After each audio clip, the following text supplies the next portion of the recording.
Hello and welcome to Shannon's Design to Driveway. My name is Warren Brown and together with my colleague and motor historian David Burrell, this series takes motor enthusiasts on a journey into the vaults of Australian car design studios as we meet the designers behind some of our prized and much loved Australian-made cars. In this episode, we meet a true international automotive designer, a man who has worked for the likes of BMW, Mazda, Land Rover, and now styles the McLaren supercars in the UK. However, it was the EA Ford Falcon which inspired this young English designer to knock on the door of the design studio at Ford Australia, where he'd spend the next 2 decades. Graham Wadsworth started his design work with Ford Australia on the Ford Laser and was later assigned to the all-new AU Ford Falcon. Now this was the model to rescue Ford from the dominance of Holden at the time and would see Wadsworth move on to the successive BA and BF Falcon design programs, plus Ford's show-stopping SUV, the Ford Territory. I'm keen to hear what Graham has to say about the AU Falcon.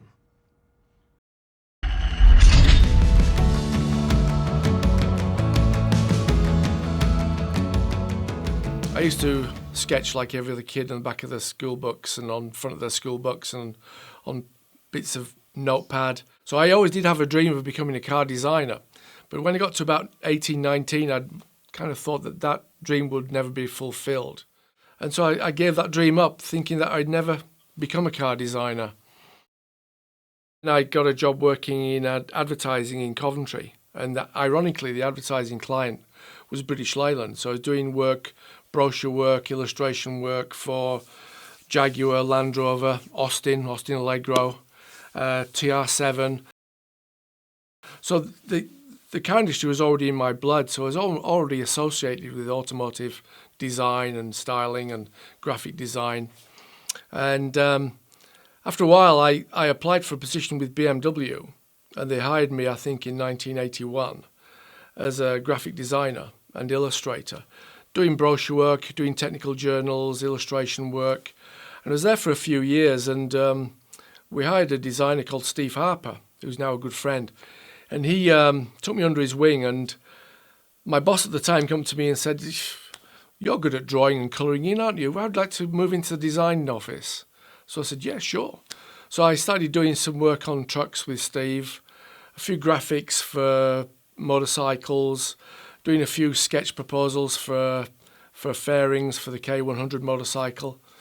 And then I immigrated to Australia.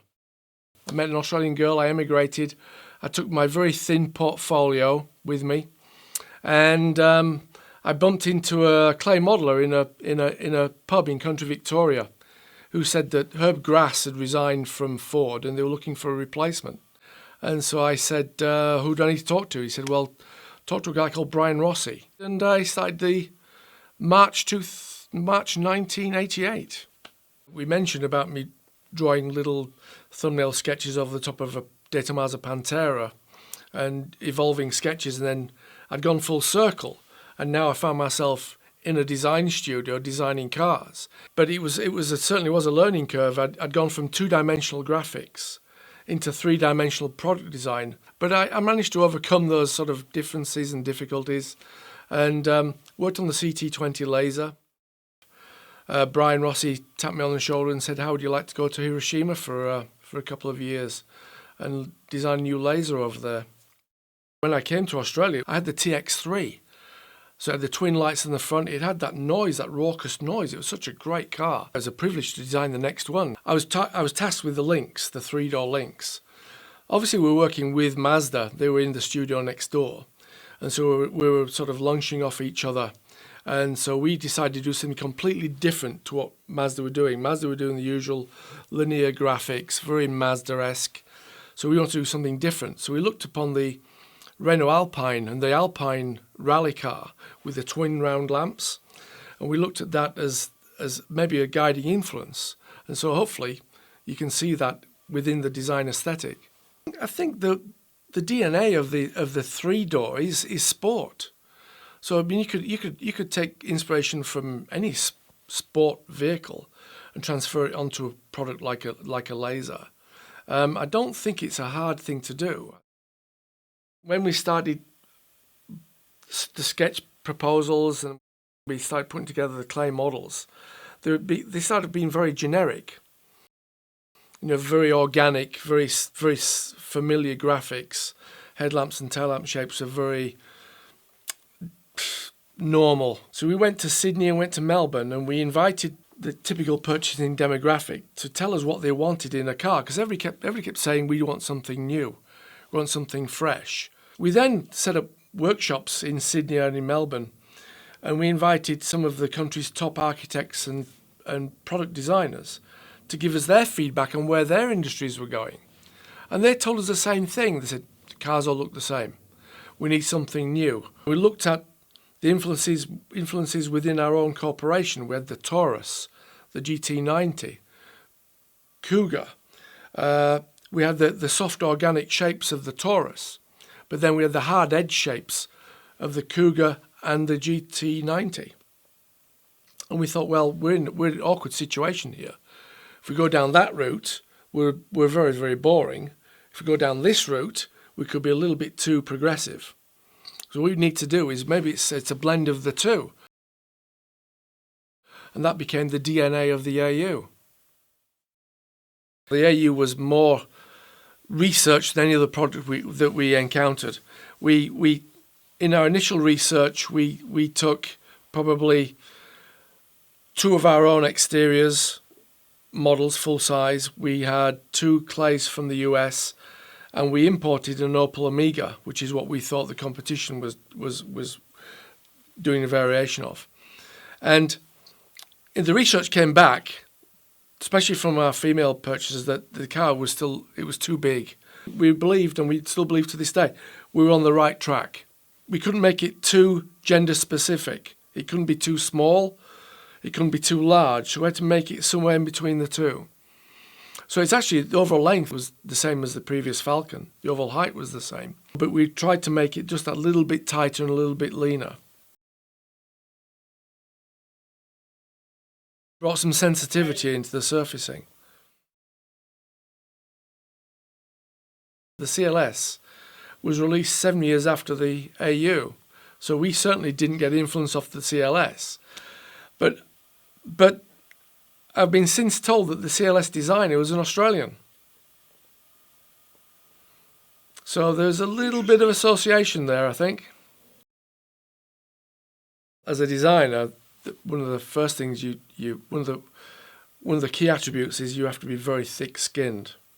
If you start reading social media or reading magazines and taking to heart everything they say about your product, you won't last very long. One thing we realised when we launched the AU in '98 is that it was getting more rejection than we'd had anticipated.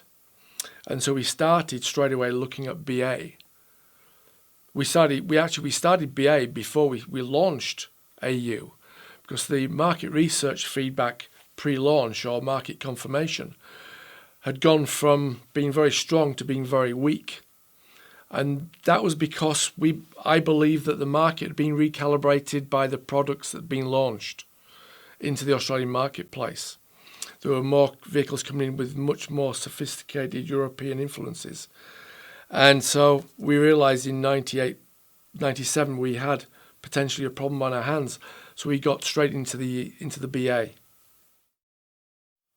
We always believed that we had that safety net over us with Jack Bean at the helm, and also Jack had a personal interest in the AU Falcon. Jack used to fly down on weekends. It was actually the official sign-off of the AU. And we went to the office on a Saturday morning. Jack said he'll be there at 9. We'll review the clay. So we got in at 6 to prepare the model for dynoc and tape up and put the graphics on. And Jack walked in at 6:30. But the good thing about Jack, he wouldn't stop the work and let's have a. He sat next to us, and if he could have done, he would have done. He would have put the tape lines on himself. He was very passionate about that car. I remember him saying to us, we wanted it to be a little bit more. What should I say? Some of the surface to be more sophisticated than it was, and Jack said to us, put your design integrity in your pocket and give us something the customer wants. It was Jack's idea was the waterfall grille. as was the crease down the hood as well. Jack wanted something different. He wanted a novelty to sell to the public, which didn't sit well with us. And when Jack came over, he would say, "Yeah, love it, great, let's go ahead." And then you knew you hadn't finished because you knew he'd sit in the air on the Qantas 747 back to Detroit, and he had 14 hours or 18 hours to himself, and he'd be thinking and thinking and thinking. And he got to Detroit and he'd say, that trunk, I think you should make it lower. And that happened. Every review. I do remember that day. It was a bittersweet day. It was the day we launched AU, so a lot of anticipation. We were very tired, and then they pulled the sheets off the Monaro, and we all went, "Wow, that looks good." For 97, I mean, from really 96, 97, we'd already started BA. AU was about to go into production. We were doing other things. So we weren't sitting still just waiting for AU to be launched and think, "Oh, what do we do now?" When they dropped in the Monaro on top of us in Sydney, we thought, well, so be it. We're on to something else now. The next trains come along. The AU Falcon shape was to take Falcon right into the next era. But the AU Falcon shape is no more rounded than the VT Commodore. Less so even. There was something that caused buyers to hesitate. The Ford marketing people were saying, well, we can do a coupe, but the coupe market is quite fickle. You don't find many coupe purchasers going back and buying another coupe. It's a life stage issue. So a lot of these products were driven themselves by Tickford, by David Flint and his marketing team.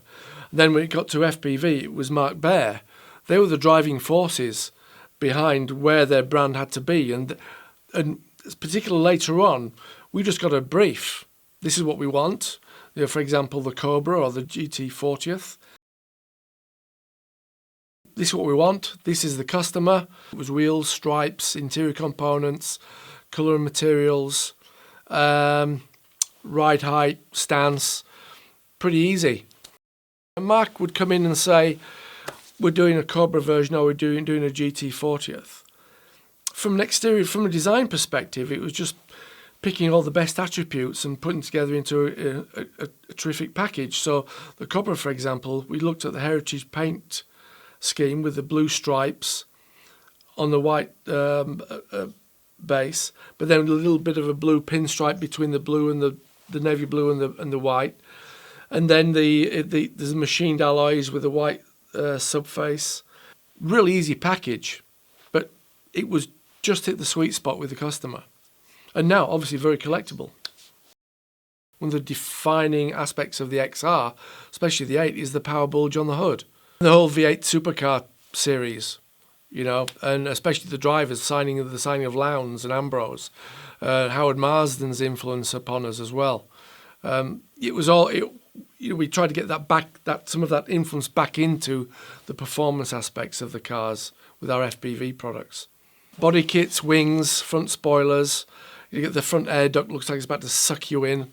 Those influences do come from the race car product, from the V8 supercars. You don't see it anywhere in Europe, but it's something that's really nice about the Australian motor industry is they still value their racing heritage. I think you can see your Falcon racing at Bathurst on a weekend, and if it wins, you get back in your Falcon on Sunday night with an air of pride.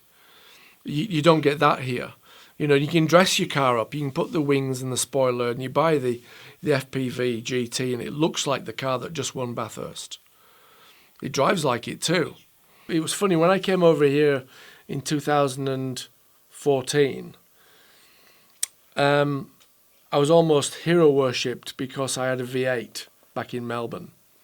There was that, every designer that I modeler knew of Australia. They knew that there were Holden V8s, there were Ford V8s, there was Bathurst. They know all that. They had such a rich understanding of Australia. We started prior to the AU being launched. We had confirmation clinic data telling us that the amount of rejectors was increasing. So we initially we knew that there was a problem. And then at that point, two significant factors took over. One was that Jack Telnack retired and Jay Mays joined us from Audi. And we had also then entered the digital era. So we're now looking at new technologies to design cars with all these digital tools. So BA became more of a mathematical design than an emotional design like AU was. Steve Park left and went to the US. Jay came over with Scott Strong, who was then the new director for Asia Pacific.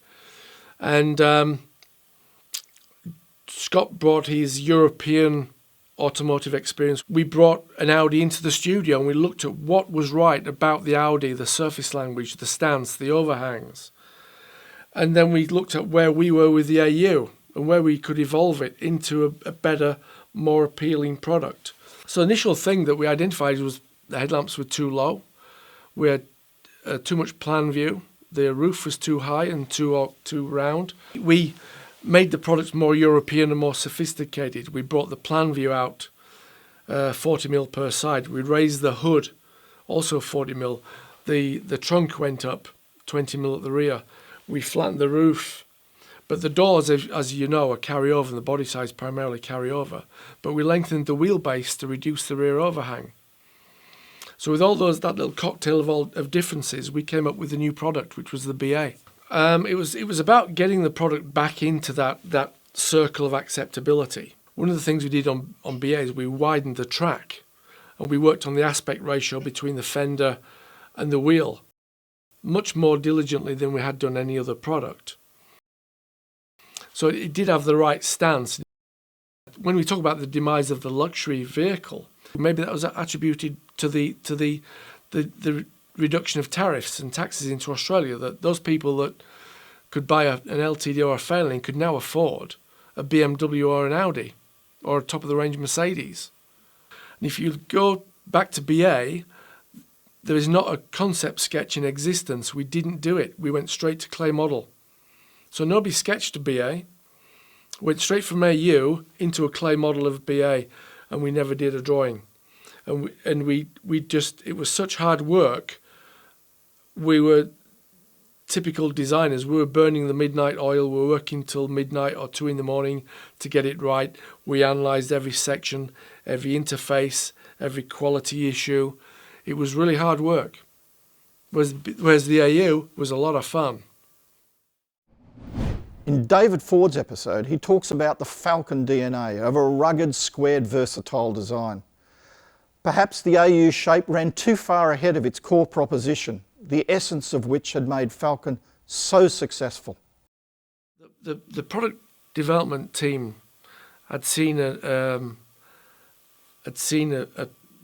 possibility, an opening in the marketplace for something that wasn't just a wagon. Our first draft was a high-rise wagon with it sat 160mm higher, large spats and wheels and tyres, but it was just looked like a special value pack. So we thought, well, that's not working. So we decided that what this space is, it's not a car, it's not a people mover, and it's not a truck. It's somewhere in between all of those three aspects, and that's the sweet spot. And that spot had just been filled by the X5 BMW. And they'd stolen that position. So we thought, well, that's where we need to be with this product. We really needed to push the base of the A-pillar forward to give it a really nice, sleek profile. That's where we had to spend the money. That's where most of the investment came from, the design aspect. I think we were surprised how well it took off. You know, we did territory when we weren't doing BA, and it just happened. And we were surprised when we heard that we're actually going ahead with this product. It was then called the E265. And so we spent the lion's share of our hours just getting the BA perfect, and then territory kind of followed us through. I mean, we commonised components. The headlamps are the same headlamp as the BA with a different lens. You know, some of these things just fell into place. And we never planned to do a left-hand drive version of the Territory. Detroit's very territorial, looks after the workforce in Detroit as we did in Australia. We knew Jack was coming to town for an AU show, And it was 1998, so let's give him the wow factor. Let's do a Mustang. So the guys went off and started sketching Mustangs. We came up with some really great ideas. We built a full-scale Australian version of the Mustang. Well, not an Australian version, a global version of what we believe the Mustang should look like. Resplendent in red, and Jack walked in to review the BA. We pulled off the sheets of the Mustang, and he said, "Put the covers back on. A Mustang will never be designed outside the US." And what were you thinking? Poor team. We put the covers back on. We pushed it into the corner. There was months and months and months and months of great work went into that. But Jack said no. It was pretty much a secret project, and not many photographs came out. And to this day, I think most of the evidence has been destroyed. But it was a great project. It was a great-looking car. An Aussie design Mustang. What a revelation. I'm so pleased we've discovered the evidence of the local Ford team's Mustang designs. Just incredible. The writing was on the wall, and we were pretty much, it was implied to us that this was going to be the last one. But we ignored it because I joined in 88, and the whole, from 88 to 2008, there's a black cloud over the studio for 20 years. So when they said this is the last Falcon, it was, yeah, well, so was AU and so was BA. We just continued designing, and I did the FPV versions and the XR versions. I think the FG was a much more sophisticated product. We'd got BA back into that box of acceptability, and now it was time to evolve that. We had such a strong brand manager in Mark Baer that knew what he wanted, he knew his market, that he could come in and he gave us a brief and we just reacted and we did the brief, and it became very, very successful. I mean, the whole graphics of the FPV with the dark patches under the eyes and the aggressive stance, the really open mouth and aggressive stance was all the inputs from Mark and his team. Career highlight, ironically, I would have to say was probably the AU Falcon, because we had total freedom. And I'd probably be criticised for it, but we had total freedom to express ourselves as designers, and we analysed and we took in all the inputs from the market and from fellow designers, and we put together a product which we ended up being very passionate about. What we did on the early parts of BA, which made it so much harder, was that we obviously had the driving force of Jay behind us, and we had Scott Strong, who had his European design experience as well. Is that we had a skunk works. We just got together one weekend on a Saturday and Sunday with Jay. Jay flew in from Detroit.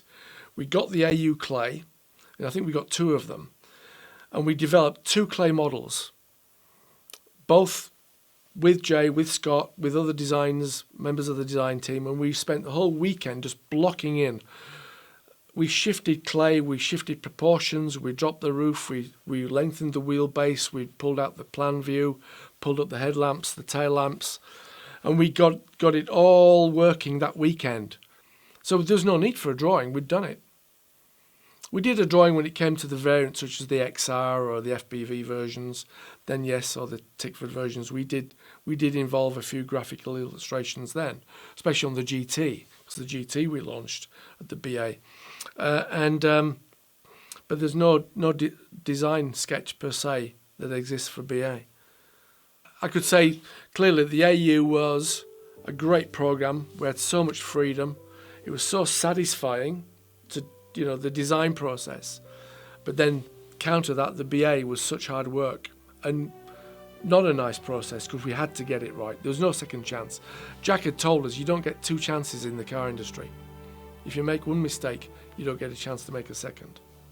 In Ford Australia, you were taught the principles of design in all aspects: interior design, exterior design, component design, aftermarket accessories, brand, colour, materials, finishes.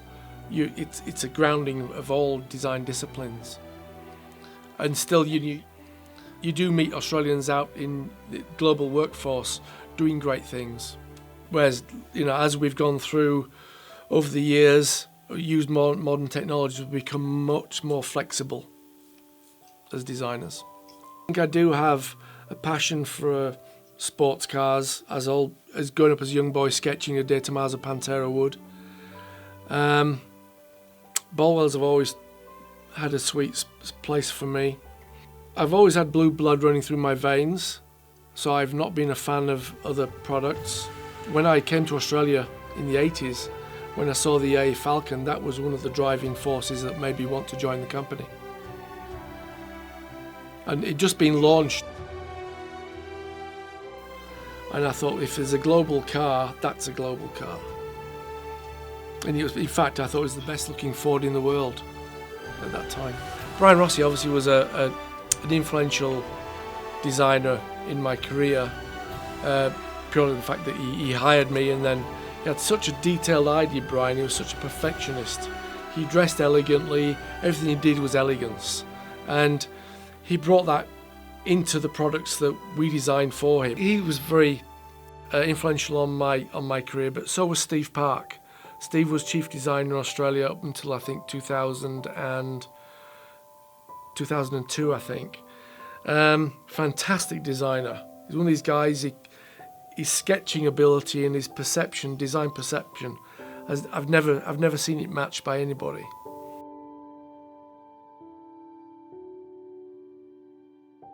Yeah, I mean, as Jeremy Clarkson said, there are no museums for fridges. Now, listening to Graham talk about the AU Falcon, it shows how car design is not for the faint-hearted. And I wonder if the AU Falcon was a case of the right car being designed at the wrong time and the wrong place.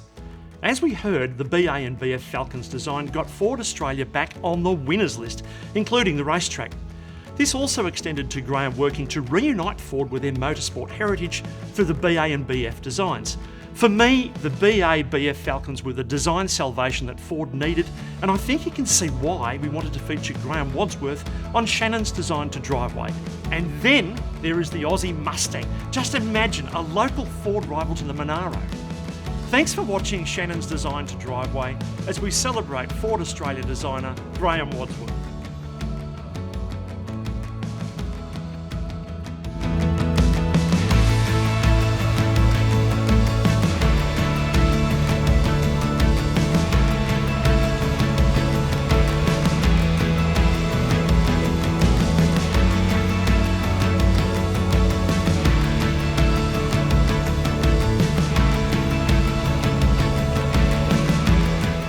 In this episode, Holden designer Richard Filazzo on the secret return of the Monaro, the final Holden Commodore designs, and the effigy concept car that wowed all of Australia and the world.